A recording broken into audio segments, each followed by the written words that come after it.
My name is Emily, and I'm 44 years old. I work as a TV broadcaster while my husband, Tom, also 44, runs a photography studio. We began dating in high school and tied the knot at 26. Being each other's first love felt natural, as if fate had guided us together without ever considering anyone else. When I was 25, I tragically lost my parents in an accident. It's hard to imagine how I would have coped without Tom, who became like family to me. After we got married, Tom moved into the house my parents had left me. Having him there made me feel protected, as if I still had both my parents by my side. 2 years into our marriage, we were blessed with a son, and our happiness only grew. Tom proved to be an incredibly supportive partner, sharing household chores and childcare responsibilities equally. He was the epitome of an ideal husband for a working couple. However, my mother-in-law, Jen, didn't share the same sentiments. She found it unsettling that Tom, a man, took on household tasks. This became evident around 10 years ago when our son started elementary school. Since the after-school care ended earlier, we relied on Jen's help to pick up our son, who wasn't old enough to stay home alone yet. Additionally, with Steve, my father-in-law, retired and at home, Jen had more free time. Jen, who had always been a traditional housewife, couldn't fathom seeing Tom in the kitchen. She'd mutter remarks like, "A man shouldn't be in the kitchen," or, "I can't believe this."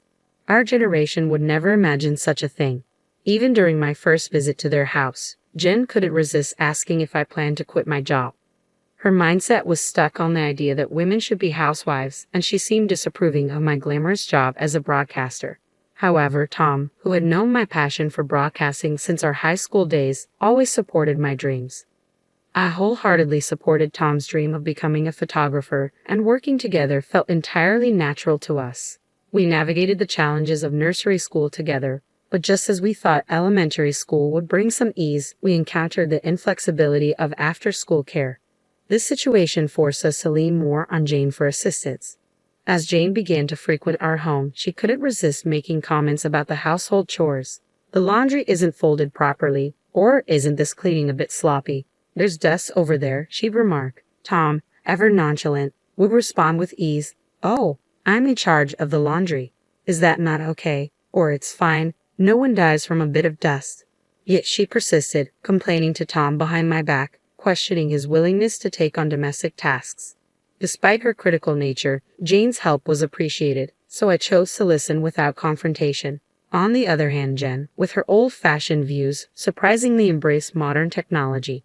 She boasted about being the only one among her friends to own a smartphone, utilizing it for various tasks. "See, you can do this kind of thing so easily now," she'd say, advocating for convenience. Our family relied on a delivery service for our weekly shopping, which seemed to irk Jane. "You should just go shopping yourself," she'd insist, deeming the delivery fee wasteful. However, when she discovered the convenience of online ordering, she encouraged me to follow suit. "Why don't you do this, Emily? Ordering on paper is so old-fashioned," she'd urge. During Jane's late-night stays, as Tom and I prepared dinner, she'd excuse herself, citing the need to return home for Steve's meal. "He won't eat if he's alone," she'd claim, leaving us to ponder Steve's inability to handle any household chores. "Tom, how is it that you, raised in such an environment, are so cooperative with household tasks?" she'd question, unable to comprehend his willingness to share responsibilities.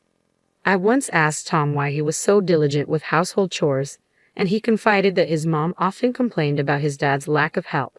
Determined not to face similar grievances, Tom made a conscious decision to share the load when he got married, learning from his parents' negative example. Interestingly, Jan, Tom's mom, seemed to have a different perspective. She was irked by her husband's reluctance to do housework, yet found it amusing that her son willingly pitched in. It was perplexing to me, but I chalked it up to Jan's tendency to grumble, so I kept my distance.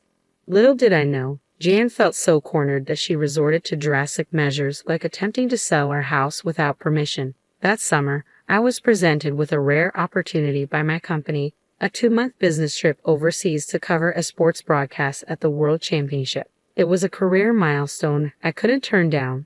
When I consulted Tom, he was swamped with his own tasks but assured me of his support. However, he expressed uncertainty about managing our son John on his own.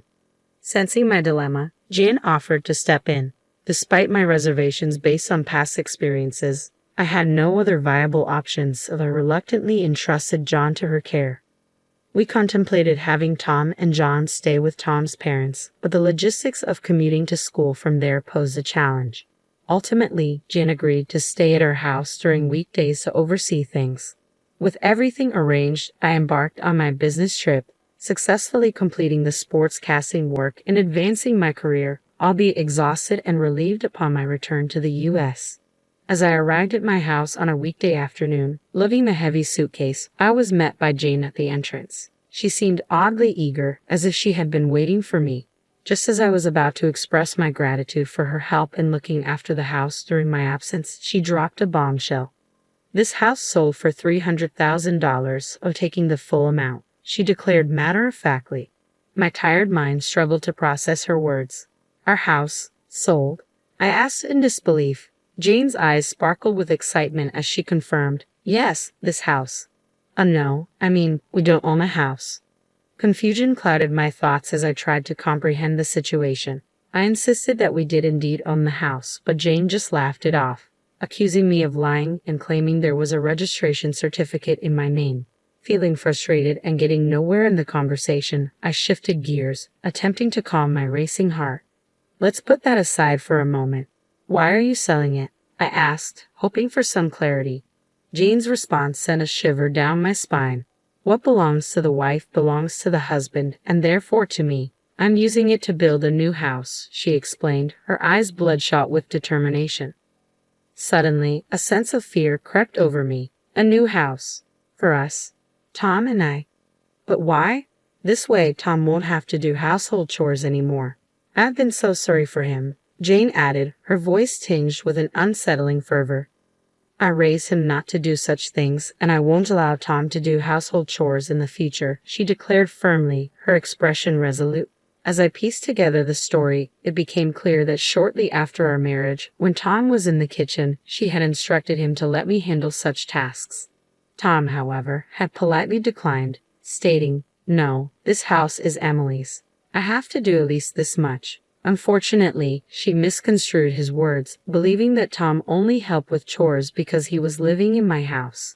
In her mind, Tom didn't actually want to do household chores. He preferred to focus on his work. The concept of a working couple sharing household responsibilities simply didn't register with her. Furthermore, I later discovered that after Steve's retirement, their financial situation became precarious. His pension fell short of expectations and finding re-employment proved challenging. Faced with insecurity about continuing to live in their rented apartment, they resorted to this unthinkable action. "No, this house isn't mine, and Tom thinks it's normal to do housework." I tried to interject, but Jen dismissed my words as lies, accusing me of interpreting things to suit myself. I knew I needed to gather more information before confronting her about her actions. "Where did you sell it?" I inquired, hoping to uncover the truth. "I sold it to AA Real Estate." They did an easy online assessment, and the sale went smoothly, she explained casually. It became evident that she had found a convenient online evaluation service and proceeded with the sale through them. The buyer was specifically looking for a house in our area, and they assured her that we wouldn't get such a high price anywhere else. Proudly, she proclaimed, "That's why you should be grateful. Selling a 20-year-old house for $300,000 is quite the feat, don't you think?" I found a reputable real estate agent, didn't I? Determined to verify her claims, I decided to research the real estate company online, hoping to uncover the truth. I attempted to reach them by phone, but my calls went unanswered. When I questioned Jane about whether she had visited the real estate company at the address provided, she simply replied, "No, I didn't go there. You don't need to do that nowadays." Frustrated by her lack of initiative, I insisted that she go to the address the next day, warning her that I wouldn't entertain further discussion otherwise. Reluctantly, she left. The following day, I received a distress call from Jane. Between sobs, she managed to convey, "It's not there. The real estate company doesn't exist at that address. There's only a dilapidated wooden house, seemingly uninhabited." Her admission left me dumbfounded, and I couldn't help but burst into laughter upon her return. Jane explained that in my absence, she had stumbled upon a house registration certificate in my name and mistakenly believed she could sell the house. She then engaged a real estate agent, who shamelessly assured her that even if she wasn't the owner, Possessing the certificate was sufficient. Some people pass away, after all, they callously remarked, requesting our family register and signature certificate. Naively trusting their assurances, Jane provided all the requested documents. When the agent found a buyer, they demanded a deposit, half of the commission fee. Without hesitation, Jane transferred $4,800, half of the $9,600 commission on the supposed $300,000 sale. I dialed the police to shed light on the situation, and soon, 2 officers arrived at our doorstep. They enlightened us about the prevalence of internet fraudsters posing as real estate agents, a scheme that has become increasingly common. These scammers offer free property valuations, demand official documents, introduce a supposed buyer, collect a fee, and vanish into thin air. With numerous vacant houses and the ability to fabricate addresses for document delivery, such frauds have proliferated. The officers delved into the matter, questioning Jane, who trembled under their scrutiny. "Let me clarify," one officer began. "The house deed you provided belongs to your daughter-in-law, correct?" Jane, realizing the gravity of her actions, faltered, admitting to her mistake. However, her attempt to deflect blame was swiftly countered by the officer's incredulous remark about the absurdity of selling someone else's property. Flushed with embarrassment, Jane hastily fabricated an excuse, claiming that I had requested the house to be appraised for sale. Turning to me for confirmation, the officer seemed to sense the truth in my denial. Sensing Jane's desperation, he admonished her, emphasizing the recklessness of her actions. The officer then questioned the authenticity of the deed registration she had submitted. When she admitted that it was the original document, his astonishment grew. He turned to me, seeking my decision on filing a theft report. I replied with a firm no. That document was invalid. In fact, the house had already been sold to someone else. The recent change in the law allowed us to proceed with the sale using only the registration identification information. Though I had inherited the deed from my parents, it turned out to be unnecessary for the sale. Unaware of this, Jane assumed I still held ownership of the house. Typically, real estate agents would handle or request a copy of the deed for verification. However, fraudsters operated differently, bypassing such procedures.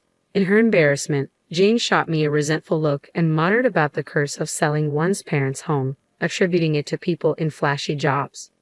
I met her gaze squarely and explained that it was Tom's decision. He needed a lump sum of money at the time. Jane's shock was palpable as she questioned why Tom would want such a thing. I disclosed that Tom had aspirations of starting his photography business but lacked sufficient funds. The house, our main asset, was sold to an acquaintance and we rented it back. As I recounted the entire story, Jane's demeanor shifted. Her shoulders slumped, and through tears, she murmured, "So Tom's success now is because of you selling the house, Emily." I could have affirmed her statement, but instead, I expressed my belief in spouses sticking together through thick and thin. "We're in this together," I assured her. At my words, Jane broke down, her tears flowing bitterly. "I wanted to work too," she sobbed. "My husband can't do anything, even now after his retirement. He does nothing. What has my life been for?" Her litany of complaints against Tom continued, leaving the police officer struggling to complete the report. Ultimately, the fraud report was filed, but even after 10 years, the culprits remained at large. It seemed unlikely that the money would ever be recovered. Following the incident, Steve became vigilant over Jane's actions, taking over all financial control and denying her access to money. Whenever she needed something, she had to request it from him and would be given cash. "It's so suffocating," Jane complained to Tom, who reminded her that she had brought it upon herself. Now, with no disposable income, Jane sought work through senior job listings and currently teaches the elderly how to use smartphones. She is well regarded for her ability to empathize with the struggles of older learners. Steve, perhaps due to his pride, found senior jobs unsuitable and soon quit, providing no income. These days, Jane is busier, often leaving Steve with household duties as she goes out. Interestingly, he's taken an interest in cooking and is getting quite good at it. The roles in Tom's parents' house have reversed, but both seem to have found new fulfillment.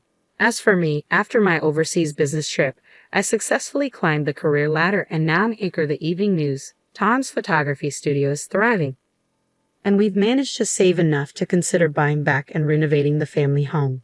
We're grateful to our acquaintance for allowing us to keep the house despite the outrageous incident. It worked out well for Tom's parents in the end.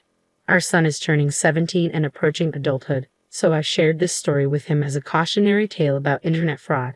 However, to preserve his grandparents' dignity, I've kept the part about them trying to sell our house a secret.